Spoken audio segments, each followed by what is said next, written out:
It's an honor to be a part of this. We're here in Ferguson, Missouri right now, maybe like 100 yards away from the memorial for Mike Brown. So it's just kind of a very like thick atmosphere.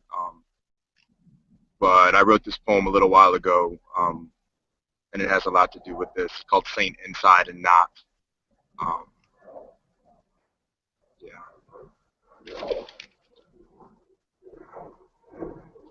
Being tornado, being wind stuck, being swamp swallowed and forgotten, being gangster gone ghost, being leaking and prohibited, being rugged smirk and gut exposed, stone church roof removed, ivy spindled throat, being forever far from coasts, being echo clang and shale sick grease rag, being trundled down the conveyor belt, the wound wound river being time tight, squeezing and seething and flooding, being Bernhardt and holy, jelly roll, squall and squalor, and ma called squaw battered and missing shame-laden eyes, being missed and called Catherine, surname Jaji, being turned into translation, being an altar praying, God save me, in a language I'll never know, being hands held high above head, body blown open,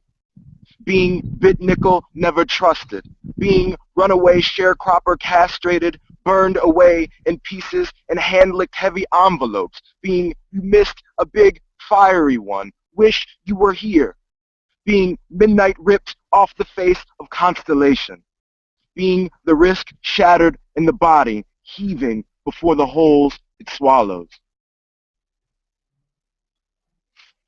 Um, are we good, or should I read another one? Or how are we doing? Okay. So we had an amazing reading at this spot called the Soulard Arts Market. It's not far away from. It's in St. Louis. And someone got up and they read some haiku and um, form and all that. But I just people talk about haiku being about Okay, we're back. About human nature and which stuff doesn't change. So I sort of wrote a haiku in response to sort of the things that are not making new telephone.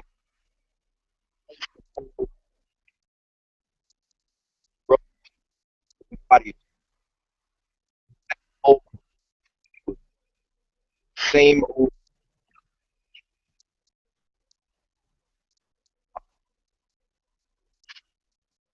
Hold on, man. Thanks, Cool. man. Thanks a lot. I think we're gonna switch back to Oakland now real quick to have them finish their set, and then we'll come right back. All right. Cool. Thanks. In that way also you can see yourself. Please. You want to be pretty? Yeah.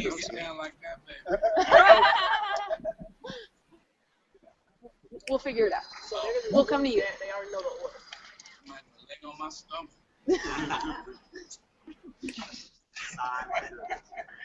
Blackberry's making me drop it. I'm gonna get this is beautiful. This is beautiful. This is pretty amazing. Beautiful. Oaktown, We're live. you know. We are officially live. Talk to the camera.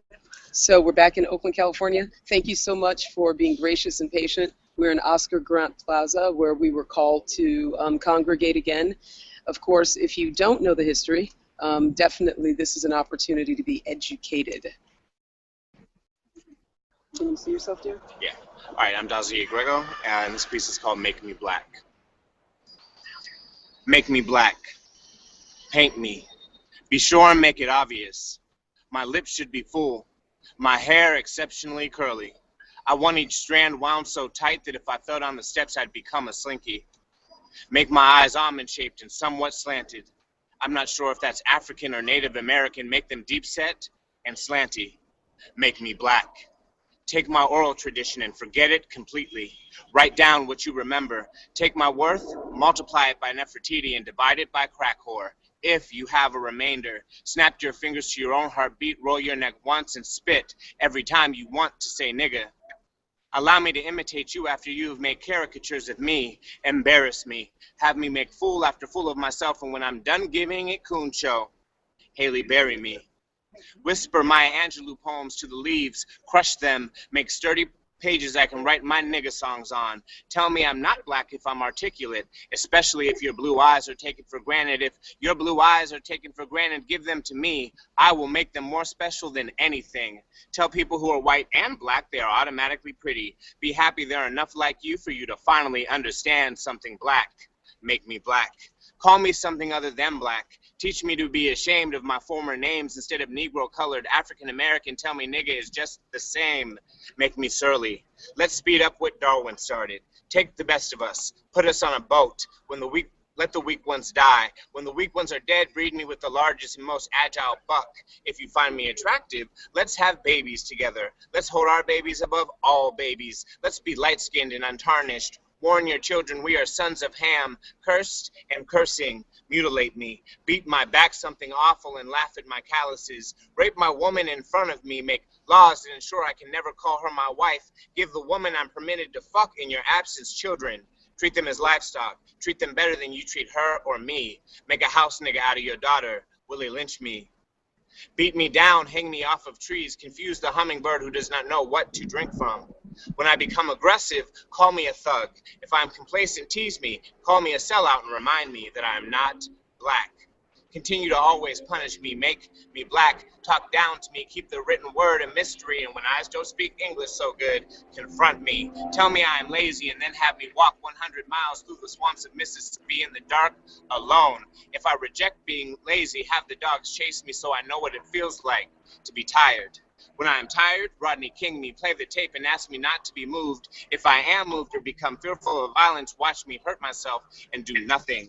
Take my hurt and numb it with indifference. When I question my circumstance, call it the race card. When you don't care what I'm asking, ask for ID cards. Make me black.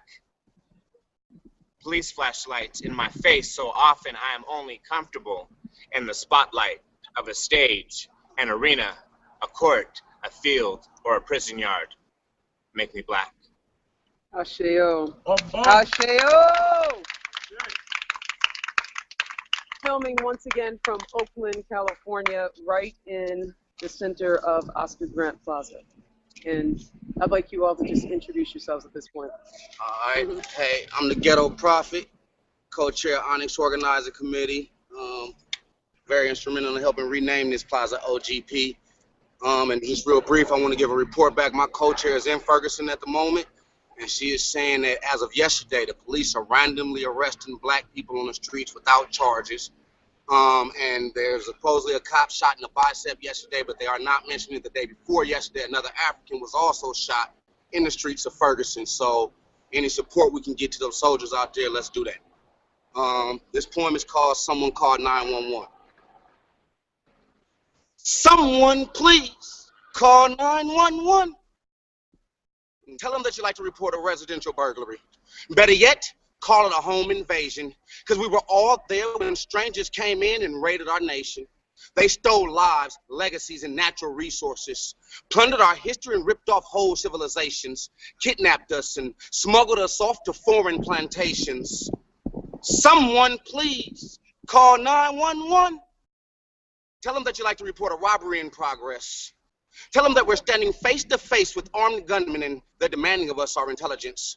They're trying to strip away our sense of reason and force us to believe in some sordid version of historical facts that they simply sat back and conceived. That somehow places you and me in a position other than being direct descendants of the world's first human beings. Now, I'm not going to digress, but let me just say, my people, don't believe everything history has to say.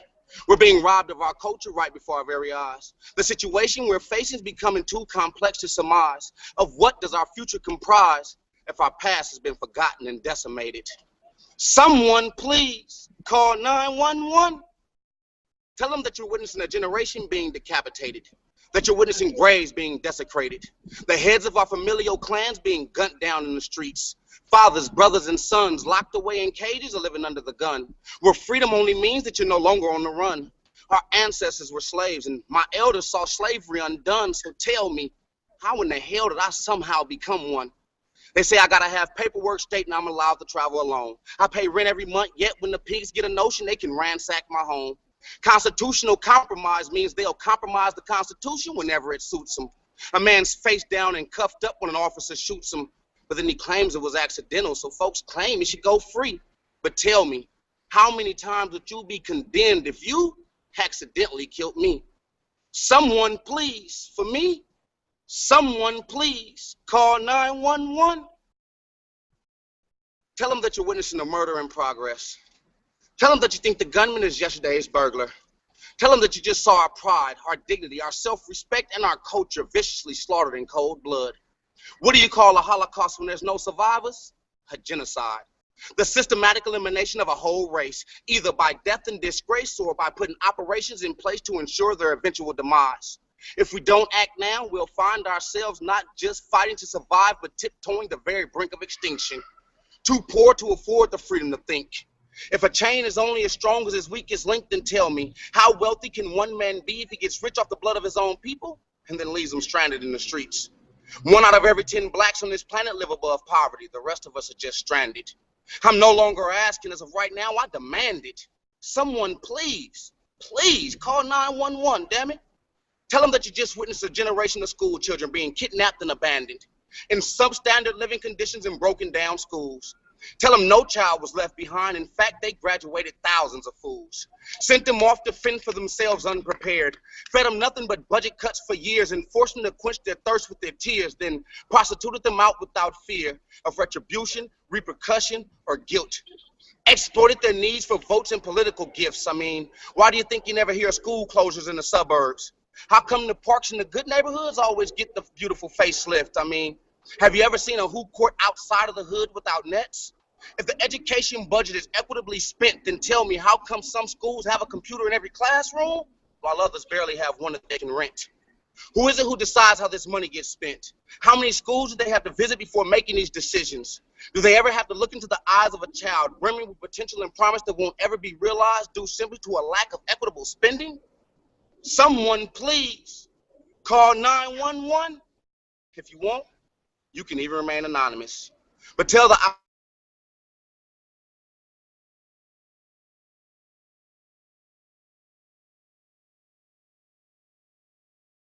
harbor. Tell her that you might not have noticed they hadn't all jumped behind the wheel of 4 separate unmarked vehicles and headed straight towards what you knew was the hood.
Guys,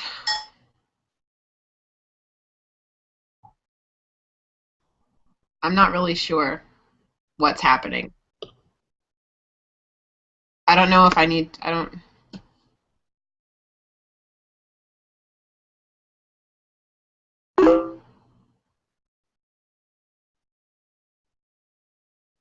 Okay, Jackie, I think you're up.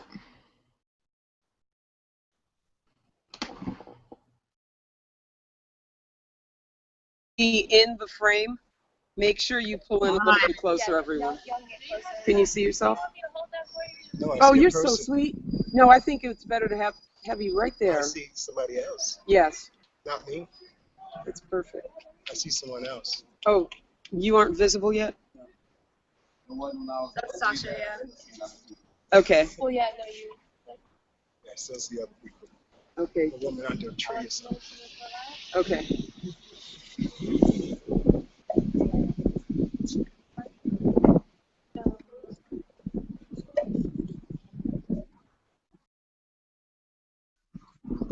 All right, so it says that you're presenting. So So, here, hang on. so I think, well, in the interim, let's take a look at, yes, where we're all gathered here to honor Ferguson. The fight is there, we're representing. I'm just gonna go all the way around. Okay, yeah, we're live. We're live? So we got one more poem, and Welcome back to Oakland, California, where we're about to wrap up with our last poem. And we thank you very much for joining us. On our way out, we would like to just give one big shout out from the entire tribe. And here is Mali, our last artist. Greetings. We're going to need you to be really loud. Often we have struggled as gays and lesbians in the Black community around our role. Our role has always been to improve and better our community, beginning with activists like Bayard Rustin. So this is dedicated to those activists and people who have strived to make things better for all of us. We are sweet, lip-smacking, caramel, soft, melting chocolate, daddy, mama, baby, sweet, and bitter with the memories of too many dreams blocked. We are funny with lopsided wit and too many dreams blocked. We are funny with razor-sharp wit. We are angry that there is even still a question about our right to be. We are hurt when families and communities reject us, pretend we do not exist, use us as some form of Western aberration. But in spite of this all, we are lovers, writing volume with our eyes. We are lovers, teasing with tongues and fingers, coaxing the liquid fire that warms us. We are lovers, surrendering into passion. We are lovers, screaming to heaven and the goddess of our delight. We are lovers. We are fighters from Stonewall to Soweto. We come from a long line of warriors. We fight with our smile, raising attitudes with our wit. We are fighters. We fight with our bodies, taking pleasure where and when we can, with whom we choose, sometimes dancing through our lives, coping, snapping our fingers, rolling our eyes at anything that gets in our way. Some of us are afraid of straight toughs in our community who think they need to prove their manhood by breaking our Black bodies. A virus that kills slowly and painfully, of lovers leaving us of old age, of jobs and families finding out our secret, who we really are. We are lost, tears weeping in the night as we feel the absence of so many brothers and sisters, their bright fire gone away from us. We are ever hopeful, though, believing that good will triumph over evil, that fear and ignorance will give way to acceptance, that our beauty, our sweet, muscular, soft, and creamy, wild and crazy, still and deep, forever, beauty will be seen and valued for what it is, just a different way of being. We are snap queens, rhinestone divas, Mr. and Mrs. Things, sweet, slick, and tough butchers and fabulous and strong femmes. We are showpieces, showstoppers. We are CPAs and lawyers. We are teachers, students, healers, dancers, writers, activists. We are mothers and fathers. We are children. We are all somebody's child. We are brothers and sisters, kinfolk to those on the African continent. We are shaman, remembering the past, envisioning the future of strong women and gentle men, living in the now our heart songs lead us to. We are lovers, black, black, black, black, gay, gay, gay, and proud. Asheo.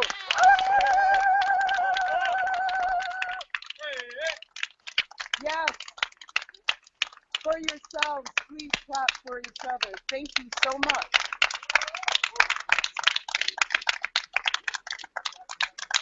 Much love to Ferguson. Much love to Mike Brown and his entire tribe, his lineage and his family, especially to his mom and dad. We send them so much love. Ashe. Ashe. Thank you all, production team at all. Thank you. Are we still on?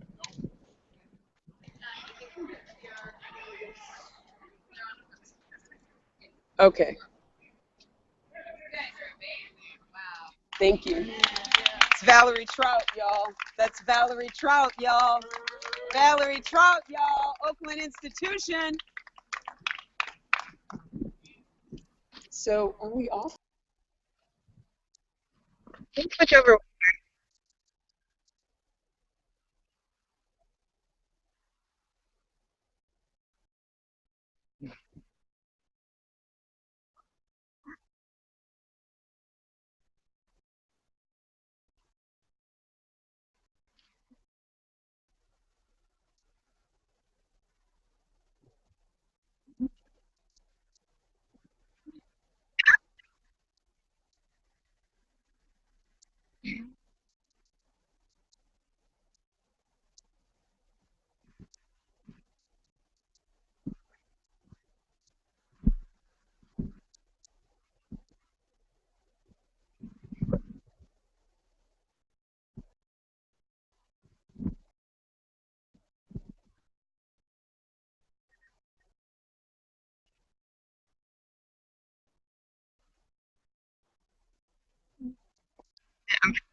Ready?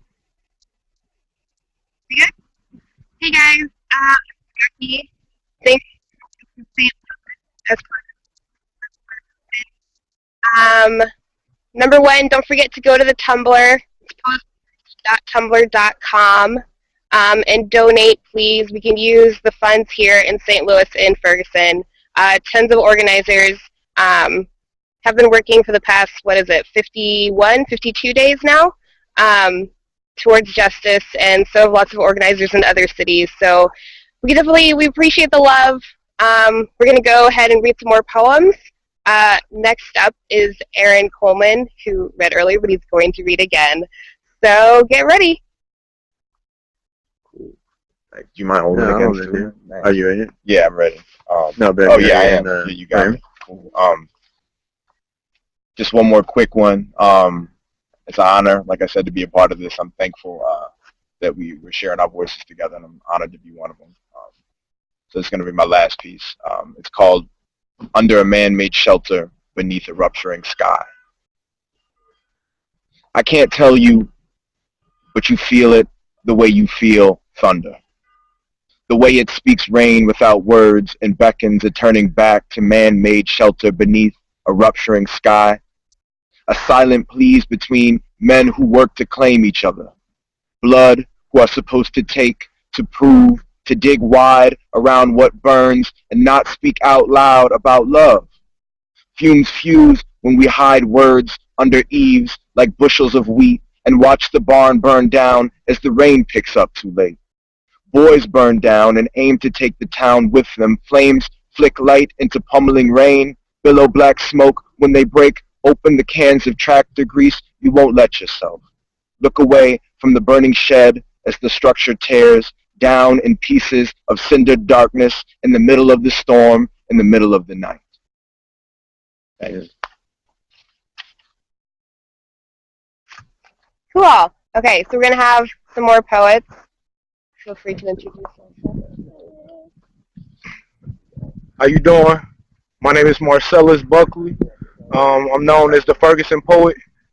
I'd like to recite something for the kids because a lot of this starts from the youth. So I'm going to recite a poem called Safe.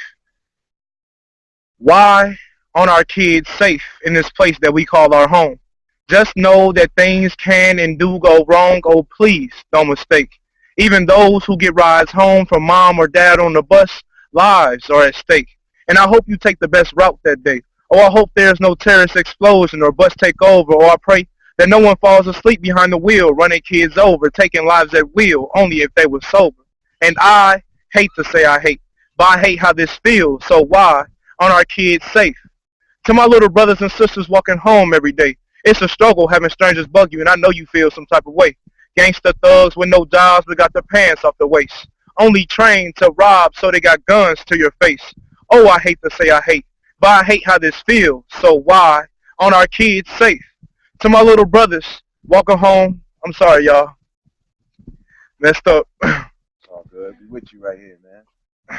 To my little sisters beginning to become young women through the ages 9, 11, end up sinning, end up pregnant, thinking she found love in the beginning, but end up hating herself in the ending. All because of some lustful peeping Tom. Oh, I wish I could rewind and freeze time just to change all the minds of these molester, rape, or hurt or murder child quick while after feeling no guilt.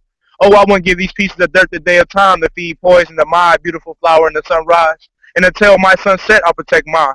And I know you feel the same. That's why I say I love you all. But this place, not at all. You ask me why, and I'll simply reply, because our kids are not safe. But thank you. Yeah, man. I got caught up in my train of thoughts. Oh, I hate to say I hate. Do another one? I like to do this one. This morning, my soul cried. This one's for Michael. When I woke up this morning, as I began to rise, this pain called heartache had hit me and no longer wanted to be kept inside. From my bones to my muscles, rushing to my heart and mind, my emotions erupted, revealing everything I had tried to hide. Like magma in an active volcano, I wanted to harm everything in sight.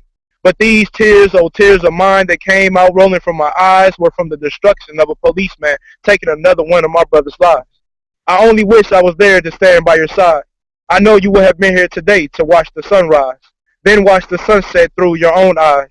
Oh, if you only knew what I would do to see your face, for I know doubt sees obstacles and faith sees the way. Even though the system is alive, we hope the officers won't slip away. Instead, in a year's time, we pray to the depth of society they'll have to pay. It will bring justice to the people and peace towards the system. But we declare it shouldn't have taken your life to create a better tomorrow from the corrupt things happening today. So we protest with pride because there is no way you should have died. That's why on the morning after August 12, 2014, my soul cried. I got one more. Wait. Okay. We're also going to show you this beautiful artwork. I don't know if you can see that, but it's all framed and it's fancy. It's really pretty. He's going to do one more poem, and then we're going to go to someone else. The people versus the police. We, the people of the United States, holds Congress to the word. They should do the same to the officers who are supposed to protect and serve. How can we put our trust in someone who is pushing us down when we are hurt? Instead of lending a hand, they call us monkeys like caged animals, only treating us the worst. Singing, oh, we got what we deserve. A trainee wannabe with poison from the devil himself is only doing his work. A racist. In a disguised uniform, you can see the hatred in their eyes as they shout racial slurs only when they think they're not heard or when their actions aren't seen. But when they are caught, they try to cover up everything. Why do you think he fled the scene? After he tried to silence your voice, making sure you couldn't say a thing. But now the world is your voice and together we sing. For you, Michael Brown, hands up, don't shoot, no justice, no peace. For a fair trial, no proper burial for your soul to rest in peace. So we stand hand in hand, hoping to overcome in these streets that justice will prevail for the people, by the people, versus the police. Thank you. Thank you, guys. Okay, so we're going to go. Do you want to read next? Word. Okay. Let me hold it. You're good.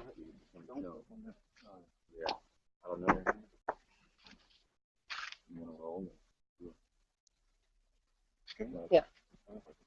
I'm Justin Philip Reed, and this first poem I'm going to read is split into two parts. It's called Blood State. Oath of Thickness. The first man I ever loved throws up his voice among 100. The creed ricochets off tanks, barracks, linen-shirted veterans, and the thinned-out woodland around returns to his darker skin, a duller throb. I stand under sun, salt-creased and awful, bell, clapper, and not understanding. Their chorus declares my brother is prepared to deploy, engage, and destroy my unnamed enemies. I believe him and cannot unlearn how betrayal becomes us. Want to shield him from the cheek kiss his allegiance will lay in place of his face. Lately, I think the weight of blackness on his back is a fly's brief landing on a hare's breath, is not the same stone on my ribs. Can't whoever will explain away the parade of his body into melted assembly as this noble molded scepter resurrect me with a mouth full of bees. He pivots away from me on the thirsty fields where I begin clocking his steps. That's the second part. Black study in 9/10. 0. Sum of backroad ditches veining the American heartland. 1. Void sucking teeth of a golden grill. 2. Hull, or an iron dead silence that weather and waste chop into single file lines. 3. Fly swarm where his skin once crawled. 4. Hood, hoodie, night hole where could be the eyes, depending on how you've seen the dead size you up. 5. Chest pawn, lane aside, sideways. 6. Tank, noun, military. Top, noun, slang. Tank, noun, slang. Top, verb, slang. Tank, verb, slang. 7. My gloved hands fumbling a desperate effort to work armor. 8. Ear canal full of clot and wax while a siren burns blue. 9. Ash before and after white flashes of a crisp letter and salute.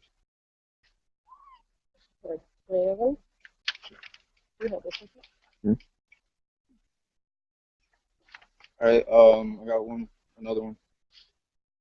This next poem is titled Please, with the letters P-L-E-A-S.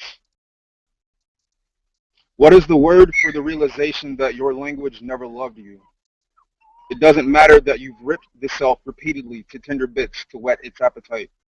You are a sad red thing, scattered, a map of sacrificial fires, nightly appealing. Where is that word? It becomes necessary to signify the passing sound of friends who swear allegiance to oneself and in the same exchange refuse the weight of one's brother's body, collapsed and dragged forward by its will to keep running, smeared, the oil of him spilled across blacktop. You think the word is lapse, the illusion to which one clings to keep from being both crazy and American disrupted, glitched and pixeled. The eternally loading screen that is blackness waiting to be called other than absence of. Lapse, lap, wherefore the mother is a sign of the child having lived. Maybe one's friends cannot exist within the glitch. The lapse is of justice, of memory, of time before the body is covered, before the symbolic body, written we, lapses into savagery, which the alleged allied friends say they cannot forgive. Word. Okay. I think I'm the last poet reading. I'm going to do 3 poems. If someone could hold this, would be great. Reading the shot. Yes. Thank you again for watching and for donating. Huge thank you to everyone who helped put this together, specifically to Sasha Banks, who is the brainchild of all of this, or brain mother. I don't know what you want it. Thank you, Sasha, so much. Thank you to all the facilitators. Thank you to everyone who helped put this together. It means a lot that poets who write about this kind of stuff are actually about this kind of stuff, because not everyone is. So this first poem is called St. Louis. It's after Aziza Barnes, who is a dope poet out of New York. I'm a WashU student, and for those of you who are not from St. Louis, WashU has a very specific relationship to the St. Louis community, which I like to critique as often as possible, because there are institutions in St. Louis that create situations like Ferguson and make sure that they stay the way that they are. Cool, so I'll go right into it. So I walk into a bar, right? And everyone is dancing to their own kind of liquor and beat, and that's when I spot her. St. Louis, sitting at a corner stool, drinking a Shaftly and watching the scene, and my friend goes, yo, St. Louis, yo, Chicago knockoff city, yo, Midwest Mississippi forgotten, yo, empty bucket, clogged gutter, skyline. St. Louis looks over at us, turns into a whole roll of caution tape, and my friend goes, yo, You blues bastard child singing in the wrong key, yo. You public housing graveyard and cheap makeup city, yo. You gateway, archway, the biggest, bloodiest, wide open exit wound. And the whole bar gets the joke. St. Louis is not even a bullet, just the empty space that's left. The bar's laughter fills the hollow finger of burning air and stuffs the wound with noise. The room is full of wet lips and big teeth and thick smoke, and I swear I feel like shit. I walk towards her, offering a fresh beer and a Sunday morning's worth of apologies. St. Louis looks at me like the whole east side has gone up in flames again, and I realize I've brought the city a peace gift of lighter fluid instead of water. I want to say, I know you.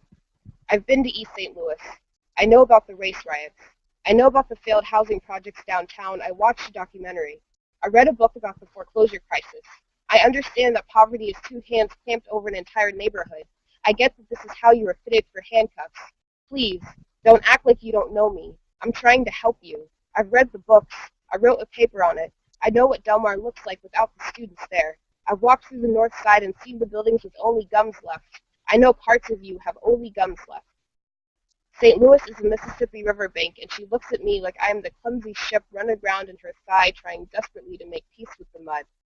She says to me, I have seen you before. You have university around your neck, though you wear all my things. You have washed in the river and still smell of bleach. They have taught you how to make molds of my mouth and plaster, but not how to let me speak. You use my bones as fodder in the classroom and ask nothing of my flesh. Even now, you pity my silence. You think I cannot speak, but I just choose not to speak to you. I do not know what little you have learned of my name, but I have known of yours for a century. I recognized the tower before it was built. You always do. Thank you. Okay. I think I'm only going to read one more poem. I've just decided. Don't be sad. So this one is, I wrote this kind of recently, dedicated to Marissa Alexander. I wrote it as, or I performed it as a set. That was a fundraiser for Marissa Alexander. Yeah.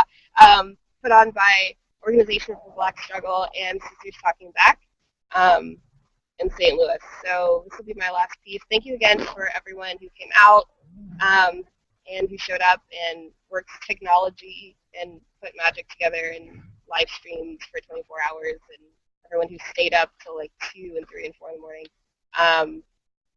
And thanks again to Sasha. You're gorgeous and beautiful and amazing. Okay, so this is called A Punctured Ceiling in 4 parts. 1. George Zimmerman's gun speaks to George Zimmerman.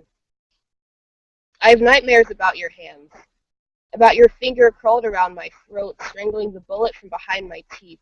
I have nightmares about your palms, drunk on the lead they think I offered you. So now, a conversation on gun control.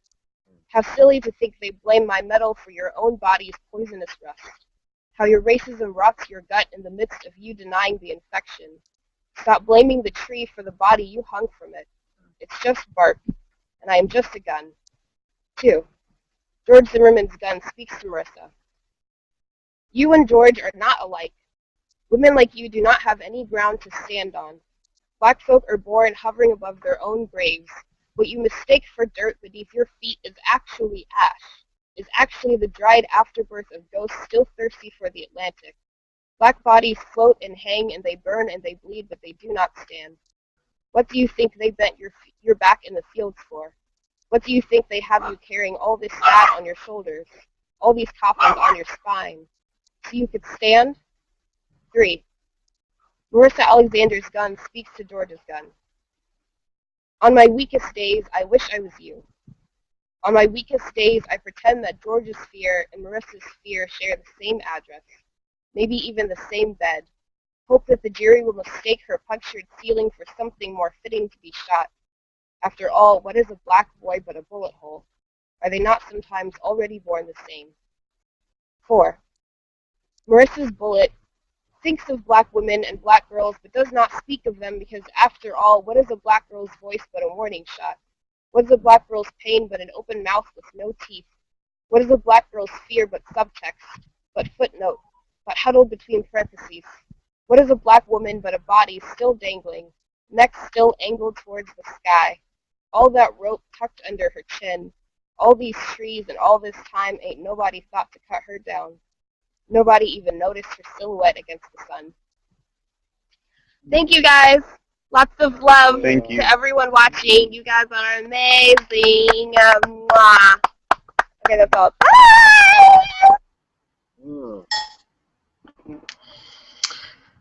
Hey guys, it's me again for the last time. I just want to come and say thank you. That's my hanging plant.